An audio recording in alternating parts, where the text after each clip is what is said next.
कल हमने बात की थी कि इंग्लिश ऐसे हो या कोई भी और आपके 1200 नंबर जो हैं उनमें हो, तो आपने जब राइटिंग करनी है, अपना आंसर आर्टिकुलेट करना है, तो आपने इन 3 वर्ड्स का क्या रखना है, ख्याल रखना है। और अगेन आई रिपीट, ये मैं नहीं कह रहा, ना आप कह रहे हैं, ये एग्जामिनर बेचारा अपने क्वेश्चन पेपर के ऊपर लिख रहा है कि credit shall be given for relevance, clarity and organisation.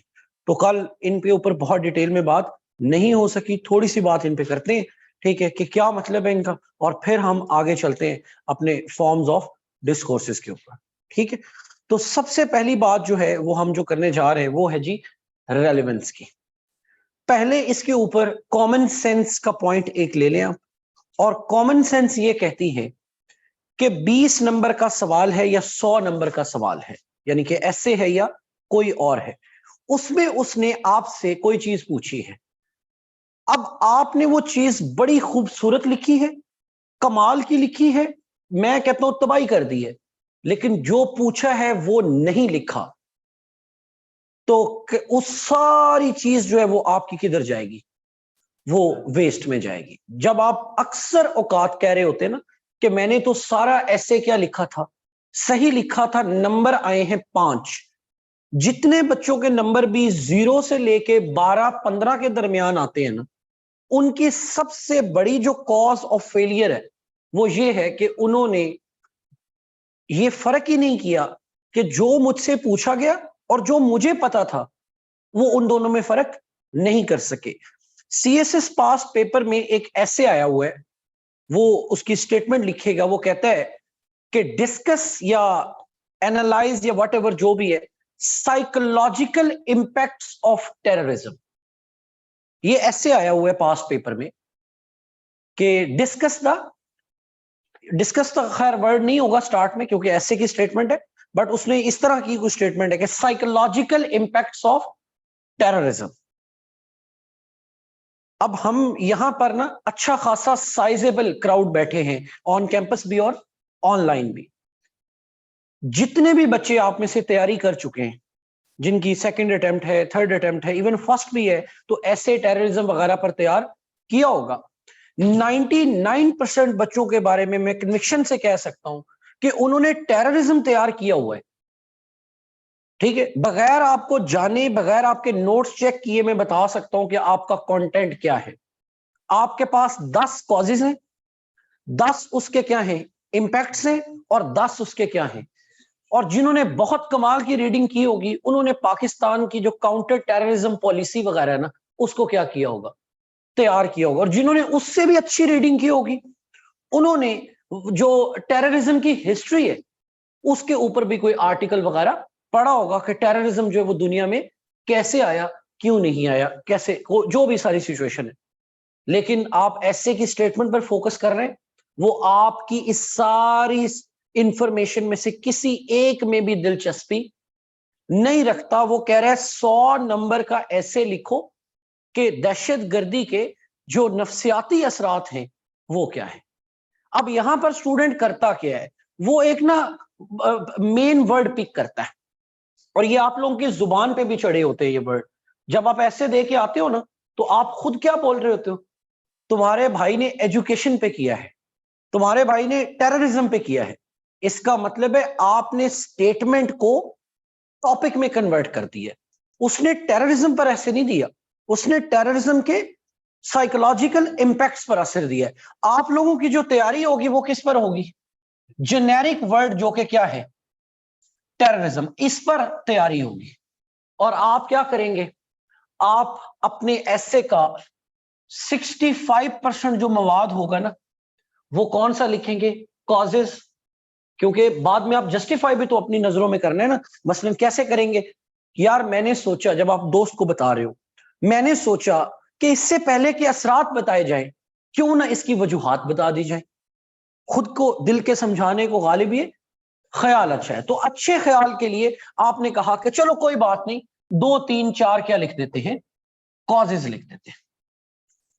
अब आपने कहा इंटेलेक्चुअल बन रहे हैं ना स्टेटमेंट में बैठ के कि यार नफ्सियाती असरात तो चलो बताने ही बताने हैं, एग्जामिनर खुश हो जाएगा। मैं क्या करता हूं, एक इकोनॉमिक इंपैक्ट बता देता हूं, एक सोशल इंपैक्ट बता देता हूं, एक जो है मैं कोई और इंपैक्ट बता देता हूं। अब एग्जामिनर बेचारा परेशान है कि मैंने जो पूछा हुआ है साइकोलॉजिकल, वो मुझे वहां पर मिल ही नहीं रहा। मेरी बात समझ आ रही? ठीक है, मैं पॉलिटिकल साइंस का एक क्वेश्चन है उसकी एग्जांपल देता हूं। उसने सवाल पूछा कि वेस्टफेलियन जो मॉडल है सॉवरेनिटी का, उसको 21st सेंचुरी में कौन कौन से चैलेंजेस है। वेस्टफेलियन मॉडल ऑफ सॉवरेनिटी को 21st सेंचुरी में कौन कौन से, चूंकि जो तैयारी करने वाले लोग हैं उनकी जो मशहूर तरीन किताब है या नोट्स हैं उसमें क्या लिखा हुआ है, definition of sovereignty, types of sovereignty, kinds of sovereignty, characteristics of sovereignty. अब बच्चा बेचारा क्या कर रहा है, वो बजाय सीधा सीधा इस टॉपिक पर आने के, वो अपने सवाल के पहले 6 सफ़ों पर क्या लिख रहा है, introduction, definition of sovereignty, kinds of sovereignty, types of sovereignty, nature of sovereignty, पता नहीं क्या क्या सॉवरेनिटी, और एंड पे एक पैराग्राफ लिख रहा है किस पर, challenges to the Westphalian model in the 21st century. और वो वापस आके कह रहा है, और ये एक बात मैं आपको और भी बता दूं, बहुत सारे लोग झूठ भी बोलते हैं, अंदर गलत लिख के आते हैं, जी जी, अंदर गलत लिख के आते हैं, ठीक है, और बाहर आके दोस्तों को क्या बता रहे होते हैं कि मैंने ये भी लिखा है, मैंने ये भी लिखा है। जब रिजल्ट आता है तो फिर नंबर तो जो अंदर लिख के आए होते हैं उसके एतबार से आते हैं, तो कहते हैं एग्जामिनर ने ना रगड़ा लगा दिया है, अल्लाह जाने क्या हुआ है, पेपर तो आपका भाई बहुत ही अच्छा करके आया था, क्वालिटी का करके आया। ये झूठ कोई भी नहीं पकड़ सकता आपका, या अल्लाह पकड़ सकता है या आप खुद पकड़ सकते हैं, और एग्जामिनर भी नहीं पकड़ सकता क्योंकि उसको आपकी ओरिजिनल शनाख्त ही नहीं पता। समझ आ रही बात? मकसद फिर वही है कि हमने अपनी तैयारी को, अपनी कम तैयारी को, छोटी तैयारी को, थोड़ी तैयारी को किस्मत के ऊपर डाल के खुद को मुतमईन करने की क्या की, कोशिश की, जो कि आप किस्मत तो मुतमईन हो जाएगी, ठीक है, और वक्ती तौर पर शायद दोस्तों में आपकी इज्जत वगैरह भी बच जाए कि बच्चे के साथ ज्यादती हुई है, लेकिन बंदे के अंदर कहीं ना कहीं ये बात रहती है कि जो तैयारी का मेयार था मैं शायद उसको पूरा। तो फर्स्ट एंड फॉरमोस्ट प्रिंसिपल याद रख लीजिए। एक और स्टेटमेंट लिखे हैं ऐसे की, 2015 में आई थी, बड़े लोगों को इस स्टेटमेंट ने फेल कराया था। War on terror has resulted in the growing abuse of human rights.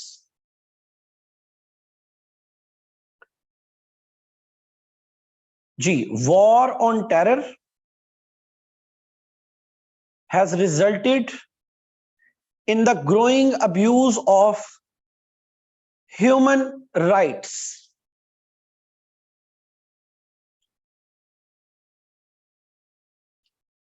जी, तो जो स्टूडेंट्स इस एसए में फेल हुए थे उनकी आउटलाइन का कुछ स्ट्रक्चर यूं था, क्योंकि हमें सिखाया ही ये गया है कि हमने हर चीज को काज, इफेक्ट और सॉल्यूशन में डालना है।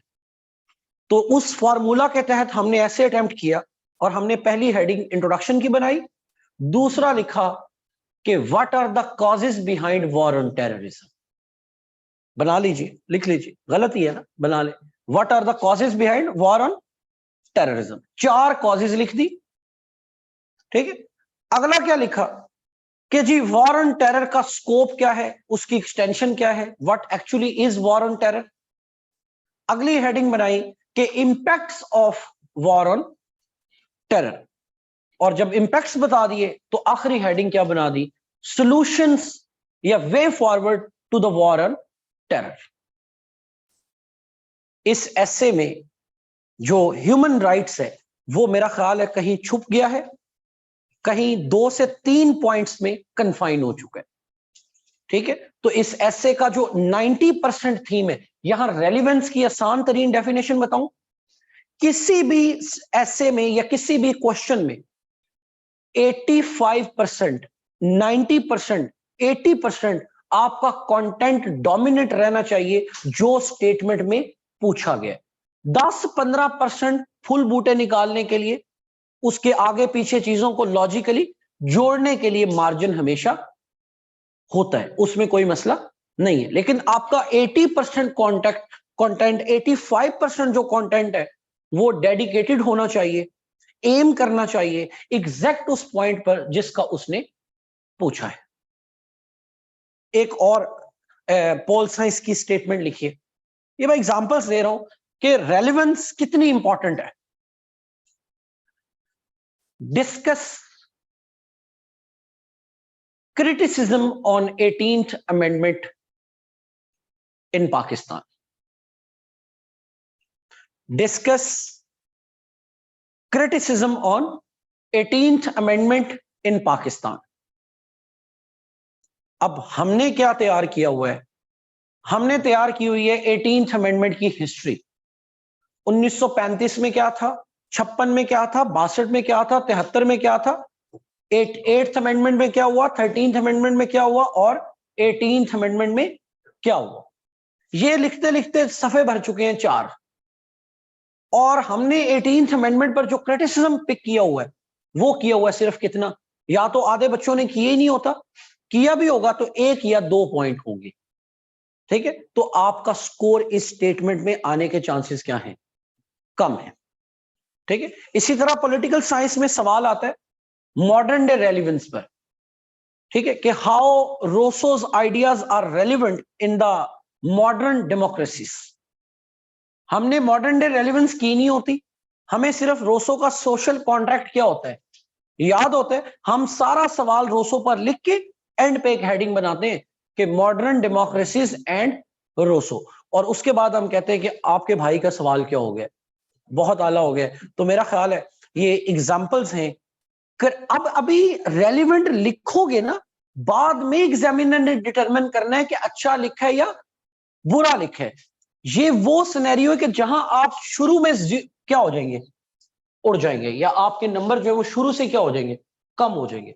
तो पहला काम जो है सबसे बड़ा वो ये है कि जो भी टॉपिक वो पूछता है, ठीक है, आप उसके मेजर थीम पर मत जाइए कि ये टेररिज्म पर ऐसे आया है, ये एजुकेशन पर ऐसे आया है, ये क्लाइमेट चेंज पर ऐसे आया है, ये डिजास्टर मैनेजमेंट पर ऐसे आया है, ये जेंडर पर ऐसे आया है, इस दफा ऐसे आया है।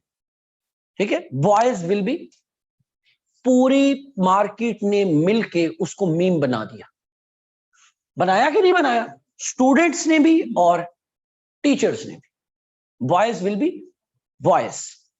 जिस बच्चे की आप में से जेंडर स्टडीज है ना और थोड़ी सी अच्छी पढ़ी हुई है, उसको पता है कि ये जिस बच्चे ने जेंडर इक्वालिटी पर, जेंडर पर थोड़ा सा भी अच्छा काम किया हुआ है ना, ठीक है, उसको पता है कि ये मेल और फीमेल के biological differences as well as social differences. अगर आपको 5 डिफरेंसेस पता है ना, तो we can make an outline of this statement within 5 minutes.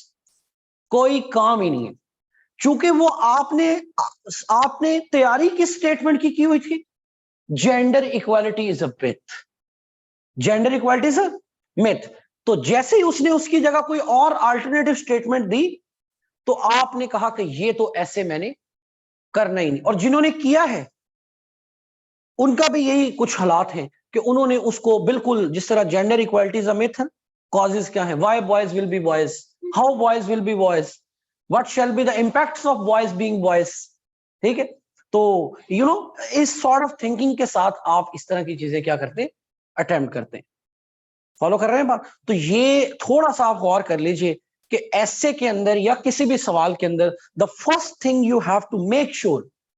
अब इधर बच्चे के साथ होता क्या है, होता यह कि जब वो थीम पढ़ता है ना, तो थीम चूंकि उसने कवर किया होता है, जेंडर वाला भी, एजुकेशन वाला भी, तो उसको लगता है लो भाई काम बन गया। कैसे? ऐसे किस पर आ गया, क्लाइमेट चेंज पे आ गया, जेंडर पे आ गया।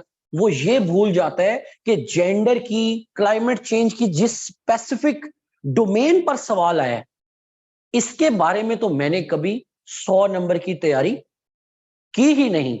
तो भाई वो ट्रैप होता है, आपने उस ट्रैप में नहीं आना होता और आपने आइडेंटिफाई करना होता है कि ये मेरा स्ट्रॉन्ग एरिया है या नहीं, जो कि अक्सर औकात नहीं होता। तो आपने उस ऐसे को क्या करना है, लेट गो करना है, उसको जाने देना है, उसके साथ आपने अपने आप को वहां पर हीरोइज्म करने की कोशिश नहीं करनी।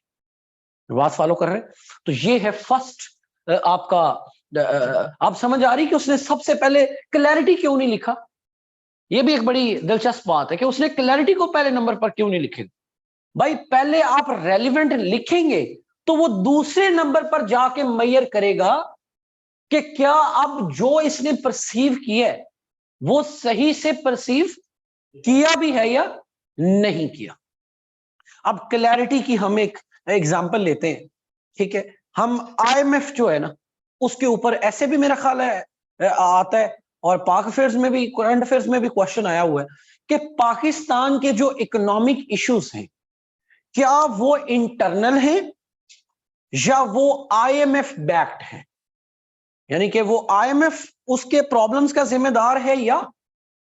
अब आपको इसमें से किसी एक चीज पर क्या लेना है, स्टांस लेने कि जी पाकिस्तान इकोनॉमिक वॉज जो है वो they are due to the IMF और the internal issues of the Pakistan. अब हमने चूंकि आर्ग्यूमेंटेशन की, स्टांस की, थीसिस की, क्लेम की कभी ट्रेनिंग ही नहीं की हुई, हमने याद क्या किया हुआ है कि आईएमएफ एक ग्लोबल फाइनेंशियल रिजीम है, फला दौर में बनी थी, वो थर्ड वर्ल्ड कंट्रीज को लैंडिंग करती है, ठीक है, फला करती है, फला करती है, और पाकिस्तान की इकोनॉमी बुरी तरह क्या हो रही है, स्ट्रगल कर रही है, ये मसले हैं, ये मसले हैं, ये मसले। ये सारी बातें फैक्चुअली गलत नहीं है, फैक्चुअली क्या है, करेक्ट है, but the topic is not about describing the IMF और describing the economic problems of the Pakistan. The topic is कि आपने कहा कि पाकिस्तान के तमाम मसाइल जो इकोनॉमिक, उनका किसके साथ रिलेशन है, आईएमएफ के साथ रिलेशन है।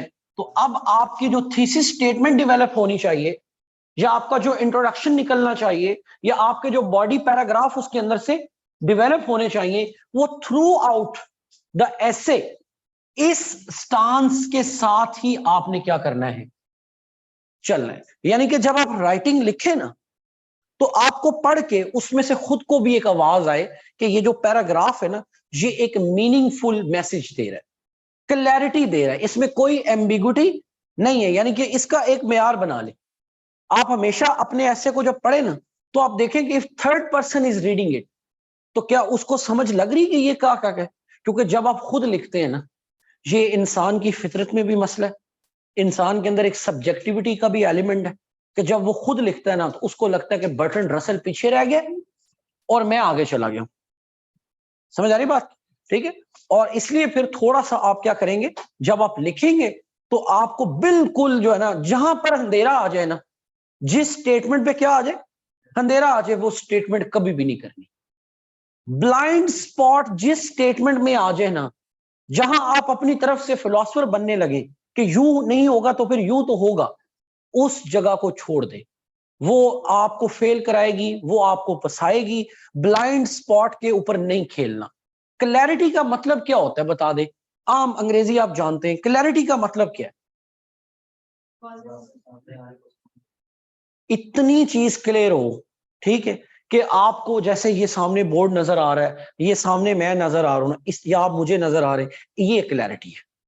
ये दीवार के पार क्या है, क्योंकि मैं इधर रहता हूं, मुझे पता है परली तरफ क्या है, आपको नहीं पता, ठीक है ना। तो आप गैस कर सकते हैं कि अगर इधर क्लासरूम है तो हो सकता है उधर भी क्या हो, क्लासरूम, ठीक है। तो हो सकता है गैस ठीक हो, 99% चांसेस क्या है गैस ठीक हो, बट व्हाट इफ कि अगर हमने वहां स्टूडियो बनाया हो, क्लासरूम ना बनाया हो, आपने खेला ब्लाइंड स्पॉट पर, तो आप फंस गए। पोल साइंस में, पाक अफेयर में चांस होता है वापस आने का, कम बैक करने का, क्योंकि 4 सवाल करने हैं, एक अच्छा नहीं हुआ तो दूसरा अच्छा हो जाएगा, और उधर वापस आने की कॉस्ट बड़ी थोड़ी है। 20 में से 5 नंबर गए ना, खैर है, अगले सवाल में तबाही उतार देंगे, 3 नंबर ऊपर ले लेंगे। ऐसे में करना है सिर्फ एक सवाल, एक ही सवाल है ना, पूरा का पूरा ऐसे, उसमें ब्लाइंड स्पॉट और कमबैक करने का कोई चांस नहीं है। आपका इंट्रो इंतहाई गंदा गया है, पहले 2 पैराग्राफ इंतहाई गंदे गए, और आपका हाथ चलना शुरू हुआ जाके ऐसे के मिड से, या आपको टॉपिक पर क्लैरिटी कब आई है, जब आप कहां पहुंच गए, ऐसे के मिड में।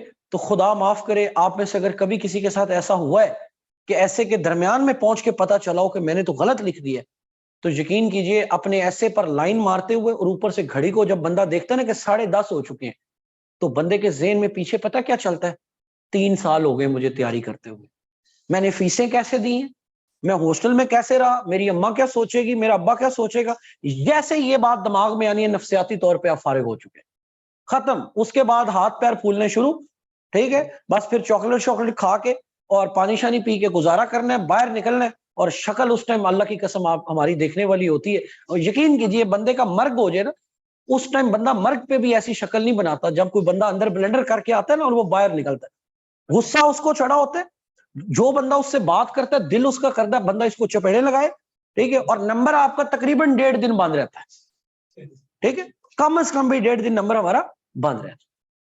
समझ आ रही बात की? तो ये वो चीजें जो लिखने से, भाई भाई भाई हेलो सर, लिखने से पहले की वर्किंग है, ये रेलेवेंस पहले डिटरमिन करनी है, क्लैरिटी पहले डिटरमिन करनी है। फर्स्ट 15-20 मिनट्स ऐसे में इतना मार्जिन होता है। समझ आ रही बात की? ये नहीं है कि आप कुछ बच्चे करते ना वो फौरन से क्या कर देते, शुरू कर देते, नहीं, ऐसे में 3 घंटे है ना, तो मार्जिन है पहले 15 मिनट 20 मिनट का, कि तसल्ली से तहम्मुल से अपनी स्टेटमेंट पिक करें, फिर उसकी रेलेवेंस डिटरमिन करें कि क्या पूछा है, ठीक है, फिर क्लैरिटी के साथ उस पर अपना स्टांस लें, क्लैरिटी के साथ उसके साथ अपने क्या डेवलप करें, आर्ग्यूमेंट्स डेवलप करें। फिर मैंने कल बात मशवरा दिया था कि हमेशा उल्ट भी सोचें, अपनी ही सोच को उधर रद्द कर दें। आप लिखने लगे हो कि जमहूरियत बेहतरीन सियासी निजाम है, फौरन सोचो कि चाइना कैसे तरक्की कर गया, बात तो है ना। तो इसका मतलब है बंदा उधर अपने आप को भी क्या करता है, चैलेंज करता है, तो आपको अपनी ही सोच को और रिफाइन करने का क्या है, मौका मिलता है। फिर आप जरा कूल होके ठंडे होके बात करते हैं, आप वन साइडेड फिल्म नहीं चला के आते। समझ आ रही बात की? तो ये 2 चीजें फर्स्ट नंबर, रेलिवेंस और क्लैरिटी।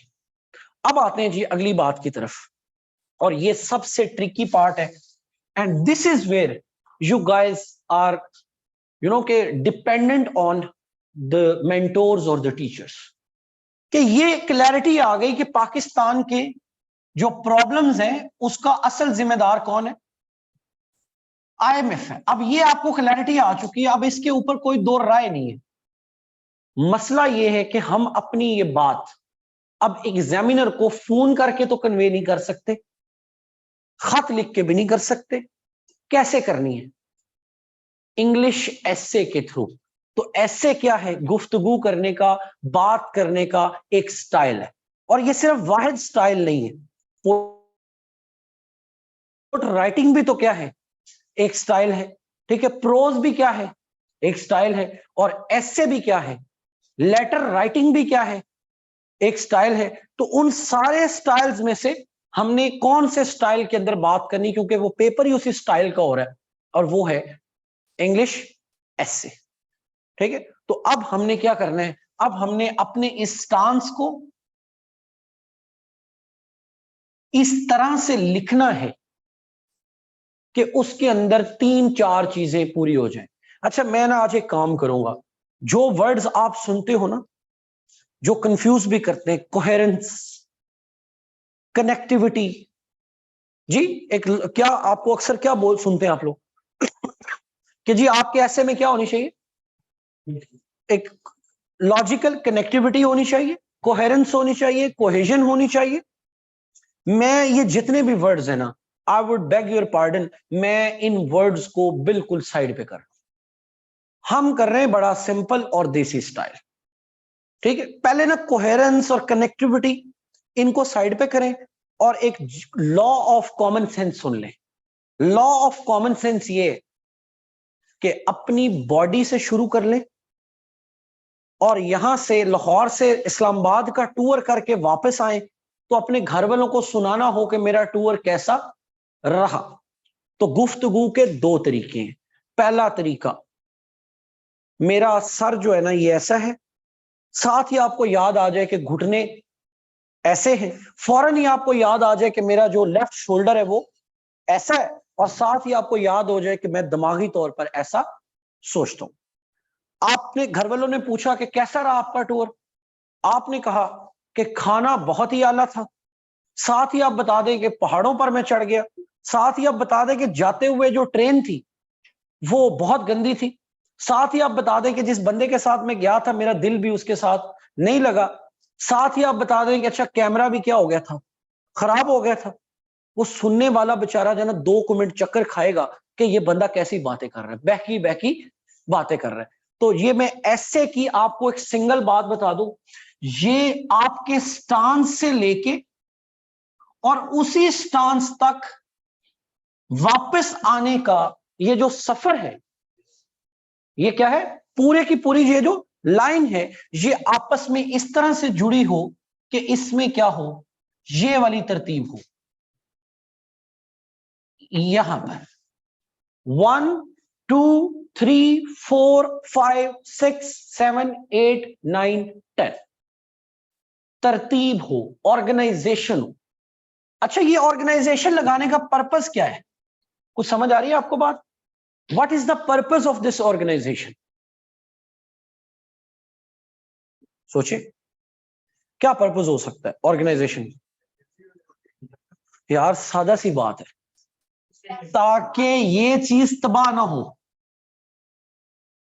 गुफ्तगू का पहला असूल क्या होता है बताएं, और आखिरी असूल क्या होता है?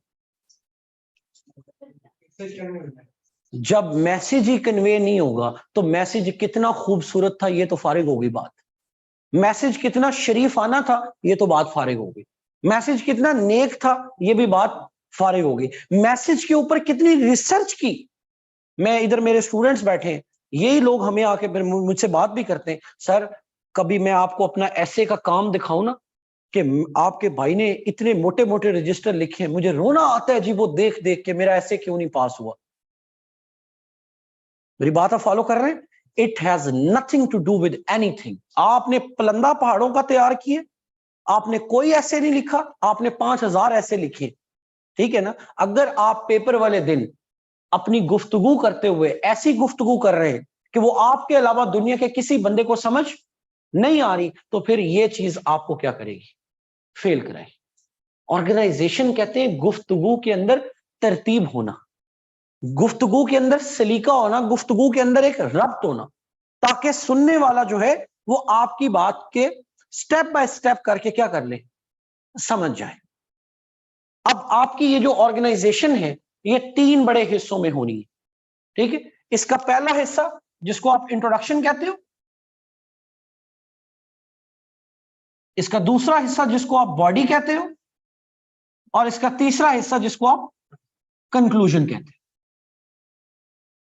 और बड़े फेमस जो टीचर्स हैं, ठीक है, जिनको मैं बड़ा हाई रिगार्ड करता हूं, सर हमूद, ठीक है, is one of the best names, ठीक है, उनका एक्सपीरियंस भी बड़ा है। अब उनके और बड़े सारे टीचर, इनका मुत्तफिका ये कंक्लूजन है कि इंट्रोडक्शन और बॉडी के पहले 4 से 5 पैराग्राफ, और इससे पहले क्या होती है, आउटलाइन, यहां तक आते आते ना 2 पैराग्राफ यहां से, एक इंट्रो और एक 90% एग्जामिनर जो होते हैं वो अपना माइंड बना चुके होते हैं कि इसको पास करना है या फेल करना है। उसकी वजह बड़ी सादा है कि अगर आप रेलिवेंट नहीं है तो वो बेवकूफ नहीं है, ना आपका नाम बर्टन रसल है, ना आपका नाम विल ड्यूरेंट है, ना उसने आपका पेपर रीडिंग से खरीद के पढ़ा है। हम जाते हैं ना किताब खरीदते हैं 2000 रुपए की, समझ आ रही बात की, और ना आपने अपनी कोई फोटो वहां पर ऐसी लगाई होती है उसको देख के लगा वाह बड़ा हैंडसम मुंडा है, इधर पेपर पढ़ लो, ऐसा कोई चक्कर नहीं। मेरी बात आप फॉलो कर रहे हैं? तो वो बेचारा यहां तक जाएगा नहीं। लॉजिक दे रहे हैं ना कि ये जो दावा किया जाता है मेंटोर्स की तरफ से, ये किस हद तक दुरुस्त है, मैं एग्री करता हूं, इस 100% एग्री करता हूं। रेलिवेंस तो बंदे को इंट्रो से ही क्लियर हो जाती है, चलो कुछ मार्जिन दे दिया, पहले 2-3 पैराग्राफ से क्या हो जाएगा, क्लियर हो जाएगा। रही से कसर आउटलाइन भी होती है तो आउटलाइन में बंदा वैसे ही पकड़ा जाता है। डन हो गई बात। दूसरी चीज क्या है? क्लैरिटी। अब अगर आप एम्बिगुअस है, आपका मैंने 200 वर्ड्स पहला पढ़ लिए और ये नहीं मुझे पता चल सका कि आईएमएफ प्रॉब्लम है पाकिस्तान के लिए या पाकिस्तान अपने लिए खुद प्रॉब्लम है, तो फिर वही बात है ना कि या तो मैं बर्टन रसल होता तो फिर वो मेरी किताब को गौर से पढ़ता कि ये कहना क्या चाहता है। ठीक है, अब वो इस पोजीशन में है ही नहीं, वो कहेगा क्या कहना चाहता है, चलो जी, जहां पर 21,999 ने फेल होने, एक और हो जाएगा, कोई मसला नहीं। क्लियर होगी बात। और तीसरी चीज क्या है? ऑर्गेनाइजेशन। वही गलती कि अब आप जो सबसे लीस्ट इंपॉर्टेंट बात है वो आप कहां कह रहे हो? पहले नंबर पर। और जो सबसे इंपॉर्टेंट बात है वो आप कहां कह रहे हो? आखिरी नंबर पर। तो आपकी ऑर्गेनाइजेशन के बारे में उसको पता चल चुका है, या आपने सोल्यूशन पहले देने थे, कॉजेस बाद में देनी थी, या आपने इंपैक्ट्स पहले बताने थे और उसकी जो सोल्यूशन है वो बाद में देने थे, और आपने चूंकि पैटर्न पे तैयारी की हुई थी कि कॉजेज, इफेक्ट और सोल्यूशन, और हर बात को किस में कन्वर्ट कर देना? प्रॉब्लमेटिक ऐसे में कन्वर्ट कर देना। वो कोई स्टेटमेंट सीधी सीधी भी पूछे ना, बच्चों की ट्रेनिंग हो चुकी है, हाउ, व्हाई, व्हेन, वेयर, तो हर चीज को आप प्रॉब्लम ऐसे के तौर पर क्या करते हो? ट्रीट करते हो, तो वहां से उसको क्लैरिटी आ जाती है। मेरी बात समझ आ रही? अगर मैं इंग्लिश ऐसे की क्लास पढ़ा रहा होता ना, तो फिर मैं आपके लिए मुश्किल मुश्किल वर्ड यूज करता कि ऐसे में कोहेरेंस होनी चाहिए जी, कनेक्टिविटी होनी चाहिए, ये सब कुछ जो है मैं इसको तस्लीम ही नहीं करता। ये सब चीजें हकीकत है, बस फर्क ये कि जो भी कर लो ना, आपकी बात में जब तक क्या नहीं आएगा, एक ऑर्डर नहीं आएगा, एक तरतीब नहीं आएगी ना, फिर आप जितने मर्जी मुश्किल वर्ड याद कर लो, उसमें फिर आपका ऐसे पास होने का बहुत कम चांस है। तो इसका बेहतरीन तरीका आपको पता है, जो बॉडी होती है ना, बॉडी के अंदर क्या होते हैं? पैराग्राफ्स होते हैं। अब पैराग्राफ कोई चीज नहीं है, आपके उस मेन थीसिस को साबित करने के लिए कितने पॉइंट्स देना चाह रहे थे? 10। तो अब वो 10 पॉइंट इकट्ठे लिख देंगे या एक एक पॉइंट को अलग-अलग लिखा जाए? लॉजिक क्या कहती है? अलग-अलग लिखेंगे। तो हर एक पॉइंट के अगेंस्ट क्या बन गया? एक पैराग्राफ बन गया। क्लियर होगी बात? याद रहे कि ये सारा पैराग्राफ लिखे क्यों जा रहे हैं? जो आपने क्या लिया हुआ है? स्टांस लिया हुआ है। इसका मतलब है जितने भी पैराग्राफ लिखे जाएंगे वो कभी भी इस स्टांस के बाहर नहीं जाने चाहिए। और उसके बाद ये सारे पैराग्राफ चूंकि एक ही स्टांस के नीचे लिखे जा रहे हैं, तो कॉमन सेंस की बात है कि एक पैराग्राफ दूसरे पैराग्राफ से क्या होना चाहिए? जुड़ना चाहिए। दूसरा तीसरे से, और तीसरा चौथे से, और चौथा पांचवें से। ठीक है, और जब ये सारे आपस में जुड़ जाएं तो इनको किस स्टेशन पर पहुंचना चाहिए? जिस स्टेशन से ये स्टार्ट हुए थे, क्योंकि यही बात आप ऊपर साबित करने लगे थे ना। तो इसका मतलब है आपका पहला फिक्रा और आखिरी फिक्रा भी क्या हो गए? अटैच हो गए। और रास्ते में जितने पैराग्राफ्स थे वो भी छोटे छोटे स्टेशनों पर गाड़ी रुकते हुए, ये आपके पैराग्राफ। इसी को कोहेरेंस कहते हैं, इसी को कनेक्टिविटी कहते हैं, और इसी को ऑर्गेनाइजेशन कहते हैं। मेरी बात समझ आ रही है आपको? चीजों को जब आप सिंपल रखोगे ना, ठीक है, चीजों को सिंपल रखेंगे, ये बड़ी बुनियादी बातें हैं, ये कोई इसके लिए किसी कैम्ब्रिज हार्वर्ड जाने की जरूरत नहीं है, ये बड़ी आसान चीज है। अभी आप घर जाके रेलिवेंस वर्ड को गूगल कर लो ना, तो जो मैं बोल रहा हूं यही निकलेगा। क्लैरिटी वर्ड को गूगल कर रहे हैं, जो हम बोल रहे हैं यही निकलेगा। ऑर्गेनाइजेशन वर्ड को गूगल करने, यही निकलेगा। तो इसका मतलब है अगर हम इन बातों को, और ये बातें लिखने में नहीं गलत होती, ये याद रखिएगा, ये दिमाग में ही गलत होती है। जो बच्चा बोलते वक्त इररेलेवेंट बोलता है ना, वो लिखते वक्त भी इररेलेवेंट लिखता है। जब आप गुफ्तगू करते हो ना, तो जो लोग बेरब्त गुफ्तगू करते हैं ना, मेरे साथ आप 10 मिनट गुफ्तगू कर ले, मैं आपको कंक्लूजन निकाल देता हूं कि आपने रब्त की गुफ्तगू की है या बेरब्त की है।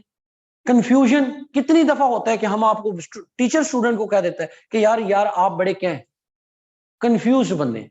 तो इसका मतलब है जब आप लिखोगे भी ना, सोचोगे भी, तो आप क्या सोचोगे? कंफ्यूज सोचोगे।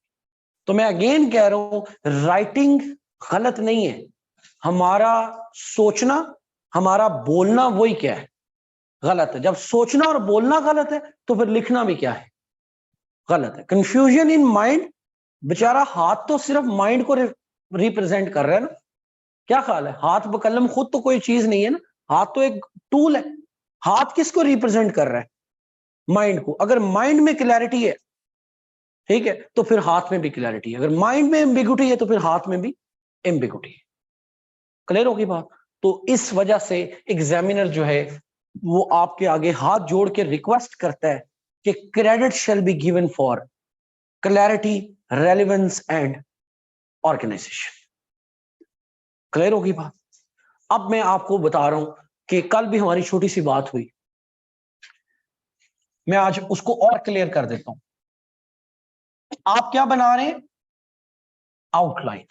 मेरी आपसे यह रिक्वेस्ट है कि आपने किन बातों का ख्याल रखने, रेलेवेंस और, यार आप ये बताओ, अगर ये मैंने लिखा है इंट्रोडक्शन, आउटलाइन बनाते हैं ना, नंबर 2 लिखा है मैंने कॉजेज ऑफ टेररिज्म, ये आ जाएगा। इसके नीचे क्या आ जाएगा, ए बी सी, ऐसे ही बनाते हैं आप लोग। अब मुझे बताइए, मैंने पॉइंट लिखा है फ्रेज में और मेरे साथ मेरा दोस्त है उसने लिखा है किस में, सेंटेंस में।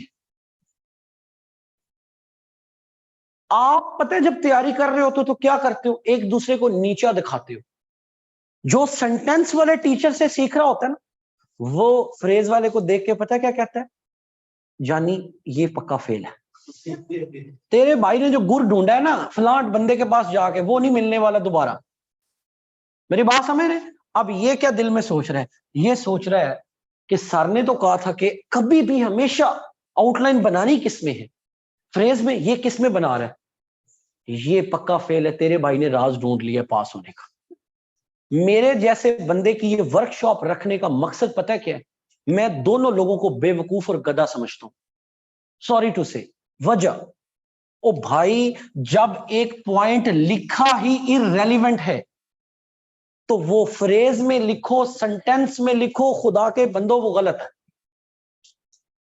मेरी बात समझ आ रही। जब उस चीज के अंदर क्लैरिटी नहीं है, वो सेंटेंस में लिखा है या फ्रेज में लिखा है, तो वो क्या है, वो गलत है। जब आपने कॉजेज की बजाय इधर हेडिंग ही क्या देनी चाहिए थी आपको, इंपैक्ट्स की, तो बात ही खत्म हो गई ना। आपने सारी ऑर्गेनाइजेशन का बेड़ा क्या कर दिया, गर्क कर दिया। आप कह रहे हो अल्हम्दुलिल्लाह मैं फ्रेज वाला लिख के हूं, दूसरा कहता है मैं सन। और टीचर चेंज करने का इनका क्राइटेरिया देखो। आप लोगों को ना मैं स्टूडेंट्स को एक मशवरा दूंगा, कभी भी किसी बंदे को जज करना हो ना, जो टीचर है, तो पहले ना आप उसके लेवल पर आओ, फिर उसको जज करो, फिर आपको सूट करता है। 3 महीने आपको तैयारी को हुए होते हैं, आप किस पर रिमार्क्स दे रहे हैं, जिस बंदे ने 6 नस्लों को पढ़ाया होगा। और तुम्हें पता है बड़ा फारिग उस्ताद है, देखा है मैंने उसको। थोड़ी सी अपने अंदर हम्बलनेस लाएं, थोड़ा सा बर्दाश्त करें, ठीक है। हालांकि मैं one of the junior teachers हूं, मतलब आप पढ़ते हैं ना लोगों से, तो मेरे से छोटे उस्ताद आपको उम्र में कम ही नजर आए होंगे ना ज्यादातर। तो मैं सबसे पहले डिसरिस्पेक्ट करूंगा तो कौन करेगा, मैं करूंगा। जब मैं आपसे कल का कह रहा हूं, मैं इतनी बातें सख्त करके भी किसी बंदे को क्रिटिसाइज नहीं कर रहा, तो आप अभी पहले अटेम्प्ट में होते और आप दानिश्वर बन जाते। मेरी बात आप समझ आ रही है। आप टीचर कैसे सिलेक्ट करते हैं, यानी पिछले के पास गया था, उसने कहा था फ्रेज में लिखो, ऐसे फेल हो गए, अगली दफा उसके पास जाएंगे जो किस में लिखवाएगा, सेंटेंस। खुदा का खौफ कर लो यार, ये कोई क्राइटेरिया है टीचर को सिलेक्ट करने। मेरी बात आप समझ आ रही है। भाई दोनों लोग सही हैं, दोनों लोग गलत हैं। जब तक ये सेंटेंस या फ्रेज रेलिवेंट नहीं होगा, क्लियर नहीं होगा और प्रॉपरली ऑर्गेनाइज नहीं होगा, तो आप इन दोनों तरीकों से कभी पास नहीं हो सकते। ये मैसेज, इज इट क्लियर और नॉट? मेरा ख्याल है it has to be, it has to be clear. ये बड़ा इंपॉर्टेंट चीज है। डन होगी बात। नेक्स्ट दूसरी चीज क्या है, आप लोग क्या कर रहे हैं, या आप लोग जब ऐसे की अपनी डेवलपमेंट कर रहे हैं, आप कहते हैं मैंने इसके नीचे सब पॉइंट देने। क्या देने, सब पॉइंट। दूसरा बंदा कहता है पागल हो गए हो तुम, तुम्हें किसने कहा सब पॉइंट देते? नहीं देते। तीसरा कहता है कि मैंने नीचे ना एग्जाम्पल्स भी देनी है आउटलाइन में, जिसको आप रूटीन में कहते हो ना डिटेल्ड आउटलाइन बनाना। और कुछ कहते हैं कि आउटलाइन जो होनी चाहिए वो क्या होनी चाहिए? ब्रीफ होनी चाहिए। मेरा स्टैंडर्ड वही है। फिर भी अगर वो चीजें क्या हैं, रेलेवेंट है, अगर उन चीजों में क्या है, क्लैरिटी है, अगर उन चीजों में क्या है, ऑर्गेनाइजेशन है, तो भाई फिर डिटेल्ड बनाओ या स्मार्ट बनाओ, दोनों सही है। और अगर वो नहीं है तो फिर दोनों ही क्या है। इसका सबूत दे दूं मैं आपको। हर साल 250 से 300 बच्चा, 350 बच्चा रिटन इम्तिहान पास करता है कि नहीं करता? क्या वो सारा बच्चा लाहौर में पढ़ता है?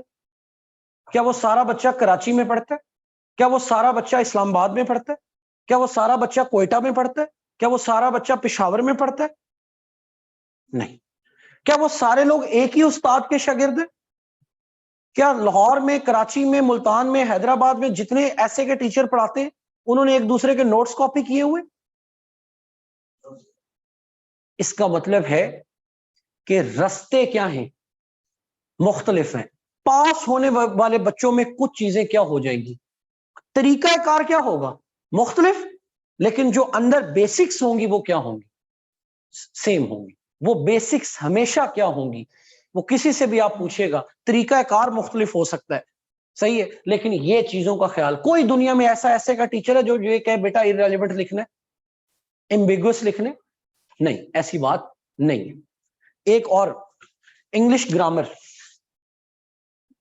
आपने कहा मैंने फ्रेज लिखे थे पिछली दफा, अब की बार मैं क्या लिख के आया हूं, तो उसमें ग्रामर की गलती निकल आई है। तो अब फ्रेज में लिखा हुआ है या अपना सेंटेंस में लिखा हुआ है, दोनों सूरतों में वो क्या होगा, गलत होगा। आपका स्पेलिंग गलत है, ठीक है, ये फ्रेज में लिखो या जिसमें मर्जी लिखो। क्लियर होगी बात जी? तो ये था हमारा एक प्रिलिमिनरी जो है वो discussion on relevance, clarity and organization. Clear होगी बात जी? ठीक है, तो मेरा ख्याल है कि ये बड़ा लाउड एंड क्लियर हो गया। अब इन चीजों के लिए भी again you don't need the coaching. आप अपनी जो बेसिक चीजें जो आपके करने की होती हैं, आप बैठ जाते हैं जाके, तो फिर अगला बंदा भी प्रेजेंटेशन ही बना के लाएगा ना कि let's talk about this and this, lecture 1 खत्म। Let's talk about this and this, lecture number 2 खत्म। तो आपको तो जाना चाहिए था किस स्टेज पर, जब आप लिखने के थोड़ा क्या हो जाए, आपके पास कुछ आइडियाज हो, कुछ बेसिक्स हो, ताकि टीचर बेचारा भी जो है वो आपको एबीसी पे ना घुमाए, वो भी आपको इंग्लिश ऐसे की थोड़ी सी कोचिंग दे, 2 3 4 5 6 लेक्चर प्रोवाइड करे कि ऐसे के बेसिक्स क्या है, और सीधा सीधा आप पर काम करे, किस पर, आपकी राइटिंग पर काम करे। आप जब जाते ही पहले दिन स्पेलिंग भी पूछेंगे टीचर से कि what are the spellings of English ऐसे, ठीक है, तो फिर टीचर भी तो कहेगा ना, अच्छा भाई इसके लिए आप आए हैं तो कोई बात नहीं, अगले सेशन में वो सेशन ऐसे का आगाज कहां से करता है कि let's discuss the spellings of English ऐसे। तो उस्ताद को लायक या नालायक उसके शागिर्द बनाते हैं। जब आप, मैं पोल साइंस पढ़ा रहा हूं ना, मैं आपको हल्फन कहता हूं, अपने बच्चों को कहता भी हूं कि जब आगे वो बच्चे बैठ जाते हैं ना शीदी प्रोग्राम, ठीक है, वो बंदा कहता है मैं किधर फंस गया हूं, पैसे तो ले लिए होते हैं लेकिन फंस जाता है बंदा। आगे 6 बच्चे वो बैठे हो ना, कुछ 4 किताबें पढ़ी हो, को अकल मौत हो, उस्ताद जो है ना घर से दिमाग में दिल में पूरा सोच के आता है कि चौधरी बम पढ़ाना है वरना बिस्त हो जाऊंगा, क्योंकि आगे जो बैठे हैं उनके सवालों के जवाब भी तो देने हैं ना। ठीक है, एक बच्चा पहले दिन आया केमिस्ट्री पढ़ के, तो उसको तो पोल साइंस का नहीं पता, एक थर्ड अटेम्प्ट का बच्चा बैठा है, उसको आप फूल कर सकते, उसको आप नहीं बना सकते। वो तो अगली बातें भी पूछेगा, ये भी करेगा, वो भी करेगा। बात समझ रहे? तो जो लायक मेहनती स्टूडेंट है वो टीचर को भी मेहनती बनाता है, उससे भी हार्ड वर्क कराता है। और जो नैला स्टूडेंट है, और नैले की डेफिनेशन यहां दिमागी नहीं मैं कर रहा, ठीक है, मैं मेहनत के एतबार से कर रहा, ठीक है ना, दिमाग सीएसएस में नहीं चाहिए, ये बात याद, जिनके ज्यादा दिमाग होते हैं उनका कभी नहीं होता।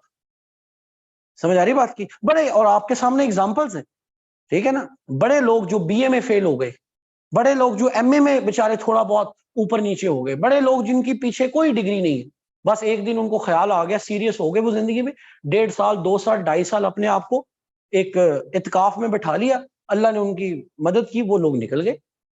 ठीक है ना? तो ये इम्तिहान इस तरह का है कि हर बंदे को इक्वल एंड फेयर चांस है जिंदगी में।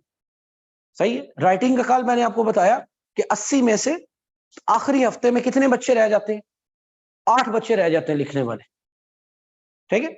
तो ये फिर आपको थोड़ा गौर करना पड़ेगा कि बाज़ औक़ात guidance is there, things are simple, but हम लोग उसको क्या कर लेते हैं, कंफ्यूज कर देते हैं उसको, हम जो है वो बड़ी चीजों में कर देते हैं। टाइम मेरा ख्याल है काफी हो गया, तो हम लोग बिल्कुल टाइम वेस्ट किए बगैर 4 फॉर्म्स ऑफ डिस्कोर्सेज में से जो सबसे पहले वाला है ना, उसको स्टार्ट कर रहे हैं, आर्ग्यूमेंटेशन। और सबसे अहम वाला 70% CSS आर्ग्यूमेंटेटिव स्टाइल पर है, ऐसे नहीं, सिर्फ 70% CSS जिसमें ओपिनियनेटेड चीजें मांगी जाती है। आप क्यों कहते हो आजकल ट्रेंड चेंज हो गया? कहते हैं कि नहीं आप कहते? तो ट्रेंड चेंज होने का क्या मतलब है फिर? आजकल वो आप खुद ही तो पूछ रहे होते हो कि वो कौन से सवाल पूछता है, ओपिनियन वाले।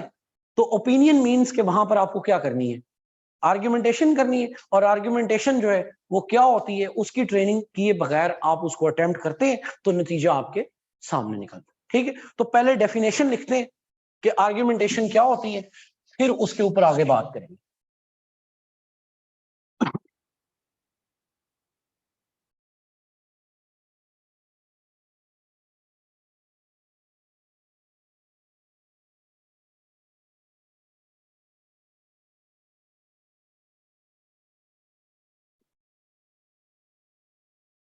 जी, आर्ग्यूमेंट जो है उसके 3 बेसिक कंपोनेंट्स हैं। आर्ग्यूमेंट के 3 बेसिक कंपोनेंट्स हैं। उसका फर्स्ट कंपोनेंट जो है वो है क्लेम, और इसी का दूसरा नाम है थीसिस। इसी का CSS की मार्केट में जो मशहूर नाम है वो है स्टांस। स्टेटमेंट हम वही रखेंगे कि पाकिस्तान की इकोनॉमिक प्रॉब्लम्स जो हैं वो IMF से के वजह से हैं या इंटरनल इश्यूज की वजह से हैं। अब आपने पहली लाइन में एक दावा कर दिया कि पाकिस्तान की इकोनॉमिक प्रॉब्लम्स की जो कोर फंडामेंटल रीजन है वो क्या है, वो है IMF, एक्सटर्नल प्रॉब्लम्स। और उनमें से भी ज्यादा रोल किसका है, IMF का। तो ये हमारा क्या हो गया है, क्लेम हो गया है। मैंने कल भी कहा था कि कुछ चीजों को हम इंटेलेक्चुअल समझते हैं, हालांकि वो कॉमन सेंस की होती है। पाकिस्तान में हर बंदे को आदत है, मुझे भी आपको भी, क्या लगाने की, गप लगाने की, बगैर तस्दीक के, बगैर सबूत के बात करने की। छोटी छोटी बातों में कभी नोट कर लेना आप, हर बंदा बोलना अपना हक समझता है। हम में से हर बंदा जो है वो अच्छा मुकर्रर है। किसी को भी अभी कह दिया जाए ना कि इस मौजू पर गुफ्तगू कीजिए, वो ये नहीं कहेगा, उसको शर्म महसूस होगी कि अगर मैं ये कहूं कि सॉरी मुझे इस मौजू पर कोई कमांड हासिल नहीं है, बल्कि वो 3 लोगों का मुंह बंद करा के तो चौथा अपना स्पीकर जो है वो ओपन करेगा कि मैं आपको समझाता हूं। आजकल देखा सियासी बहस हो रही होती है, ठीक है, तो आप कहते हैं कि पीछे हट जाओ, आप नहीं बोलेंगे, कौन बोलेगा, मैं बोलूं। इसकी सबसे बड़ी वजह यह है कि Pakistani society inherently, fundamentally, psychologically and philosophically हमारी सोसाइटी इररेशनल सोसाइटी, हमारी सोसाइटी अनसाइंटिफिक सोसाइटी है। दावे करना जानते हैं, दावों के पीछे जो एविडेंस है उसको देने की आदत हमारी नहीं है। वही चीज हम एसए में, वही चीज हम पोल साइंस में, वही चीज हम इस्लामियात में, और इस्लामियात के पेपर में तो खास तौर पर पहला फिक्रा पता है क्या लिखते हैं, the political system of Islam is the best political system in the world. अपनी तरफ से कहते हैं वो खुश हो गया है। समझ आ रही है बात की? तो ये कितना बड़ा दावा है। ठीक है। अभी फ्लड्स आ रहे हैं पाकिस्तान में, सतलुज में, रावी में दोबारा से। तो आपको इस दफा फिर सवाल आ जाना, क्योंकि आज से 8 साल पहले भी सैलाब आया था तो यही सवाल आया था कि पाकिस्तान में फ्लड्स की वजह पाकिस्तान के अंदर डिजास्टर मैनेजमेंट का ना होना है या इंडिया की वाटर टेररिज्म है? जो बच्चों ने पास पेपर वगैरह देखे उनको पता है, ये एग्जैक्ट वर्डिंग में सवाल आया हुआ है कि पाकिस्तान के अंदर जो फ्लड्स हैं वो इंडिया की वाटर टेररिज्म है या पाकिस्तान की इंटरनल वाटर मिसमैनेजमेंट। ठीक है, तो ज्यादातर लोग जो हैं अगेन इसमें क्या करना चाहेंगे, क्लेम करना चाहेंगे कि या प्रॉब्लम इंटरनल है या एक्सटर्नल है। तो अब आते हैं इसके दूसरे पार्ट की तरफ कि आपने अपना जो दावा है, ठीक है, उसको क्या करना है। इससे पहले कि आप उसकी सपोर्ट में क्या पेश करें, एविडेंस पेश करें, आपने 1 सेकंड के लिए ब्रेक लगानी है और आपने जो दावा किया है ना, थीसिस किया है, अपने रफ वर्क में, अपने ही दिमाग में फौरन से उसका एंटी थीसिस सोच लेना है। करना नहीं अभी कुछ, सिर्फ क्या सोच लेना है, एंटी थीसिस सोच लेना है। और आप सबको पता चल गया कि इसका एंटी थीसिस क्या होगा कि पाकिस्तान के इकोनॉमिक प्रॉब्लम्स की सोल रीजन आईएमएफ नहीं है, बल्कि पाकिस्तान की पॉलिटिकल इकोनॉमिक एलीट जो है उनका भी कोई मसला हो सकता है, उनका गवर्नेंस फेलियर हो सकता है, their inability to govern the country हो सकता है, कुछ भी हो सकता है। ये आपका क्या बन गया। अब इसको किधर बिठा लीजिए, बैक हैंड। अब इधर क्या कीजिए, अपने इस क्लेम को साबित करने के लिए क्या दीजिए, एविडेंस दीजिए। और एविडेंस जो है ना उसकी कुछ टाइप्स होती है। एविडेंस कभी हम डेटा की शक्ल में दे देते हैं, एविडेंस जो है कभी हम इलस्ट्रेशन की शक्ल में दे देते हैं, कभी हम एग्जाम्पल की शक्ल में दे देते हैं,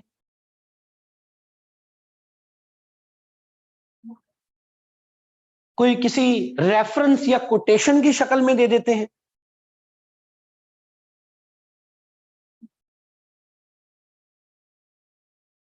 और डोंट वरी, मैं आपको जब हम इसकी अप्लाइड प्रैक्टिस करेंगे ना, कि इसके ऊपर हम बात करेंगे, तो आपको मैं इसी तरह का एक मौजू लेके तो उसके अंदर बकायदा आपको आर्ग्यूमेंट्स के एविडेंस दूंगा ताकि थोड़ी रिहर्सल हो जाए, फिर आपके लिए करना क्या हो जाएगा, आसान हो जाएगा।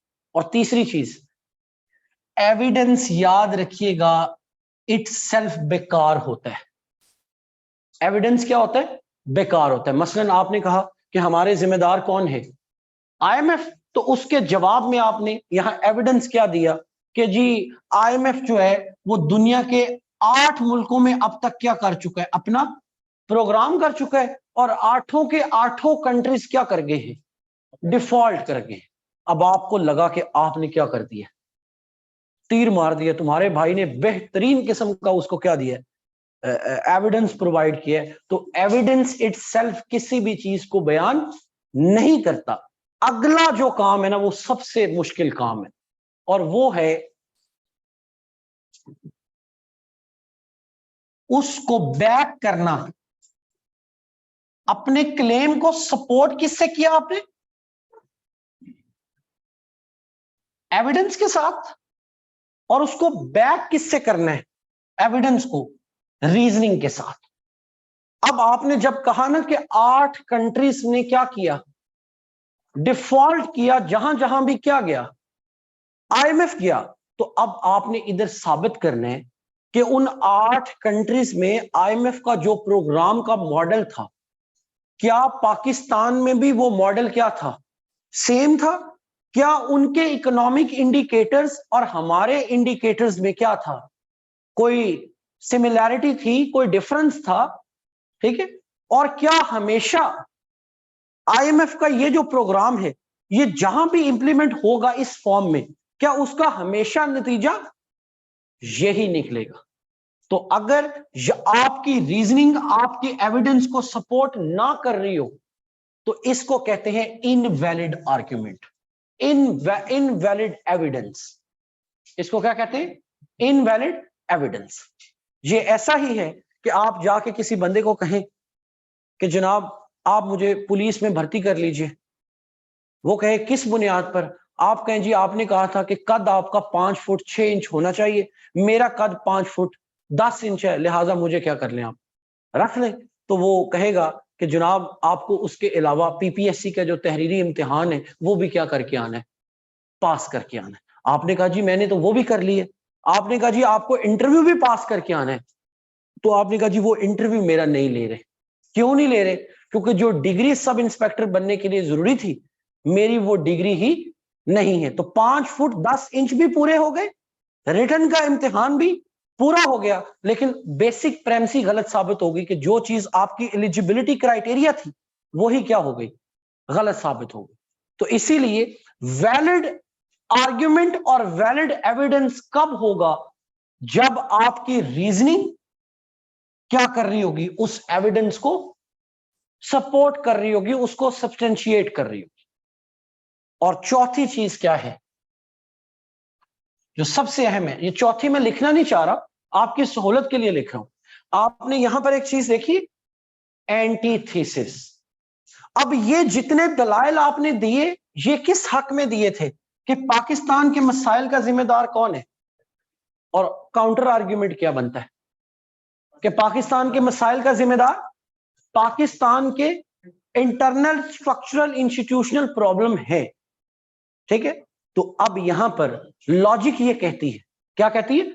लॉजिक ये कहती है कि जब आप ये साबित कर रहे हो कि ये सारे मसले किसने क्रिएट किए हैं, आईएमएफ ने, तो लॉजिक ये कहती है कि अब आपका दिमाग ये भी सोचता है कि नहीं सोचता कि कोई other side of the picture में भी कोई गलती है या नहीं है। और आपने देखा होगा हमारे यहां सबसे ज्यादा जो वर्ड यूज होता है, मुझे बड़ा अफसोस होता है कि पूरी मार्केट में ये वर्ड मशहूर है, सीएसएस तब होता है जब बंदे में क्रिटिकल थिंकिंग आती है। ये सबसे मशहूर फेवरेट फिक्र है, क्रिटिकल थिंकिंग। क्रिटिकल थिंकिंग का इधर बच्चे बैठे हैं, अभी सर्वे करा लें, हर बंदा ये समझता है क्रिटिसिज्म करने का मतलब क्या होता है, क्रिटिकल अपना क्रिटिकल थिंकिंग होता है। भाई पहले आपने एक चीज के सपोर्ट में बात की है, अब आप एक और चीज को उठा के तो उसके क्या कर रहे हैं, उसके एंटीथेसिस पर क्या कर दिया आपने, बात शुरू कर दी है। अब आपने क्या करना है, आपने सेम एविडेंस सेम रीजनिंग को उठाना है और आपने अपना क्या लेना है, एंटीथेसिस, और आपने उधर ये साबित करना है कि ये तमाम बातें एंटीथेसिस वाले भी ठीक कर रहे हैं। ऐसा नहीं है कि पाकिस्तान में गुड गवर्नेंस कहां पर है, टॉप पर है। पाकिस्तान में जनाब हर टाइम जो है वो एनर्जी के क्राइसिस सॉल्व हो चुके हैं, गैस जो है वो बिल्कुल फ्री हो चुकी है, बिजली बिल्कुल क्या हो चुकी है, और बिजनेस फ्रेंडली इन्वायरमेंट है पाकिस्तान में। सिर्फ तबाही कौन ला रहा है, आईएमएफ ला रहा है। तो ये बात आपको पता है, सुन के भी बंदे को कैसे क्या लग रहा है, थोड़ी थोड़ी हंसी आती है ना कि ये टोटली गेम उल्टी कर दी हमने ना, टोटली आईएमएफ के ऊपर पर्चा काट दिए हमने, अपने तो कुछ किया ही नहीं है। तो अब आप now this antithesis will become relevant, और आपका पैराग्राफ कैसे बनेगा कि पाकिस्तान के इन मसाइल की जड़ पीछे कौन है, आईएमएफ है। लेकिन however on the other side of the picture this ये क्या कर रहा है, ये इक्वली कंट्रीब्यूट कर रहा है। लेकिन क्या, लेकिन अब वापस फिर किसकी तरफ आ जाओ, थीसिस की तरफ, क्योंकि स्टांस आपने क्या लिया हुआ है, आईएमएफ। काउंटर आर्ग्यूमेंट का यह मतलब नहीं कि अपने थीसिस को ही कुर्बान कर देने। काउंटर आर्ग्यूमेंट का मतलब होता है कि थीसिस के उल्ट सोचने, और जो उल्ट सोचा है उसको क्या करना है, थोड़ा सा गलत साबित करना है कि ये बातें इनकी ठीक है, पाकिस्तान के मसाइल अपनी जगह पर हैं, लेकिन आगे से काउंटर आर्ग्यूमेंट क्या आएगा कि इन मसाइल को जी कभी हल भी तो किसने नहीं होने दिया। एक एग्जांपल दे रहे हैं ना कि इन मसाइल इंटरनल प्रॉब्लम्स को कभी हल भी तो किसने नहीं होने दिया, आईएमएफ ने। दलील दे देता हूं, क्योंकि जब आईएमएफ का प्रोग्राम इंप्लीमेंट हो जाता है ना, तो आपके मुल्क की जो इकोनॉमी की स्ट्रक्चरल रिफॉर्म्स होती है वो आपकी इंटरनल पॉलिसी पर डिपेंड नहीं कर रही होती, वो आईएमएफ के प्रोग्राम की जो क्या होती है, शरायत होती है, आपने उसके मुताबिक इकोनॉमी को क्या करना होता है, रन करना होता है। ठीक है, तो इसका मतलब है दावा किया, उस दावे के हक में एविडेंस दिया, और उसके ऊपर क्या की, रीजनिंग, और साथ ही किसको ले आया, एंटीथेसिस को, और फिर अपने दावे के जो आर्ग्यूमेंट्स हैं उनको उनके थ्रू एंटीथीसिस को क्या कर दिया, फिर गलत साबित कर दिया, और अब आपकी मंजिल कहां पर आ चुकी है, पैराग्राफ का कंक्लूजन है। और कंक्लूजन अगर आपका वो नहीं निकल रहा जो कि आपका क्या था, तो ये किसी टीचर को चेक कराने की जरूरत नहीं, खुद ही कांटा मार के नया पैराग्राफ शुरू कर दें, आपने कोई ना कोई बौंगी मार दी है। लॉजिक की यही तो खूबसूरत बात है कि 2 + 2 क्या आना चाहिए हमेशा। जिसका 5 आ रहा है, 3 आ रहा है, इसका मतलब है वो कोई ना कोई क्या कर रहा है, गड़बड़ कर रहा है। लॉजिक की यही तो खूबसूरत बात है। समझ आ रही बात की? आप कहें जी पाकिस्तान में तो हम रहते हैं, रात के 9:30 बजे हैं, लेकिन अभी सूरज गुरूब नहीं हुआ। ये बात नॉर्वे में वैलिड है, क्योंकि वहां सनसेट होगा रात के कोई 11 बजे, यहां सनसेट हो जाएगा कितने बजे, 7 बजे। तो ये बात लॉजिक की क्या है, अगेंस्ट। मेरी बात आप फॉलो कर रहे हैं?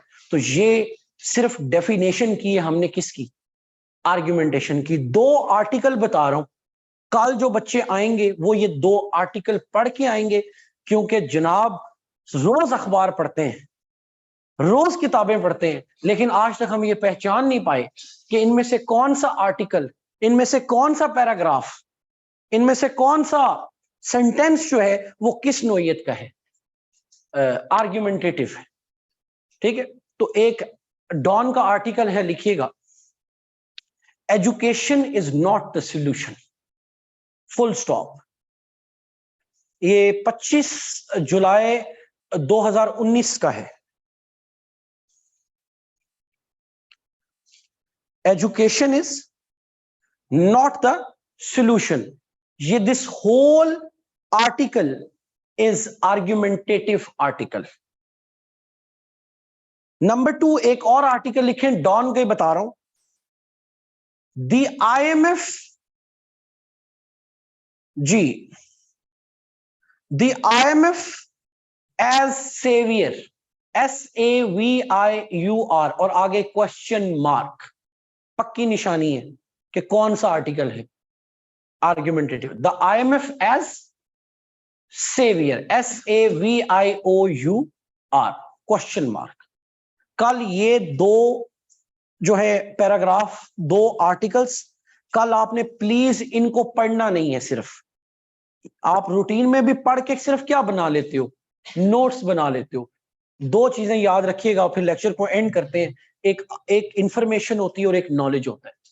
तो आप लोग जब भी किताब या अखबार पढ़ते हो ना, आप बगैर ये रियलाइज किए कि ये कौन सा तरीकाकार है, आप सीधा सीधा जो भी लिखा हो अंदर से क्या निकाल लेते हो, पॉइंट्स निकाल लेते हो, अपने नोट्स में ऐड कर लेते हो। कल आपने इन दोनों आर्टिकल्स को आर्ग्यूमेंटेशन की दूरबीन लगा के, आर्ग्यूमेंटेशन की डेफिनेशन को माइंड में रख के, ठीक है, तो आपने देखना है कि क्या इन दोनों आर्टिकल्स में कोई अनसपोर्टेड क्लेम है या नहीं। ये वर्ड भी एंड पे नोट कर लीजिएगा, अनसपोर्टेड क्लेम। आर्ग्यूमेंट कहते ही किसको है, सपोर्टेड क्लेम को, वैलिड क्लेम को, जस्टिफाइड क्लेम को, एविडेंस बेस्ड क्लेम को।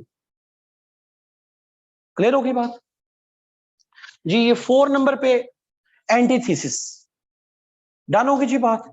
तो कल हम कम से कम भी अपने लेक्चर का जो 40-45 मिनट्स है वो देंगे आर्ग्यूमेंटेशन की एग्जाम्पल्स को।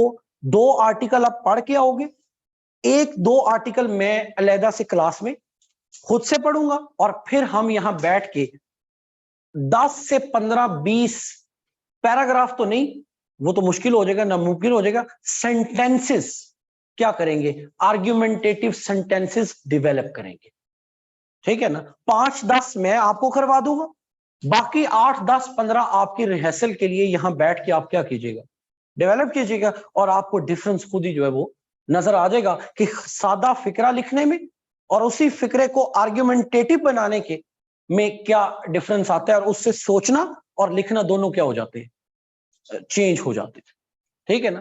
तो ये it is just a workshop, you know. अभी हम कोई 10 घंटे आपके मैंने जाया नहीं कराए, 1 घंटा कल और 1 घंटा आज, तो टोटल हमने लगाने हैं 4 से 5 घंटे। तो अगर आप अपना कीमती वक्त, जो कि बहुत कीमती है, ठीक है, उसमें से अगर 5 दिनों में 5 घंटे निकालेंगे तो इंशाल्लाह यू वोंट रिग्रेट इट कि यार ये हमारा टाइम जो है ये क्या हुआ है, वेस्ट नहीं हुआ है। डन हो गया जी। आई होप कि आज का जो लेक्चर है वो कल के लेक्चर के ऊपर थोड़ा गया है, उसको बिल्डअप किया है, क्योंकि कल थी बेसिक्स, तो बहुत सारी बातें आपको पहले से भी पता होती हैं, कुछ ये चीजें होती हैं, तो अभी हम स्टेप बाय स्टेप जो है वो चलेंगे।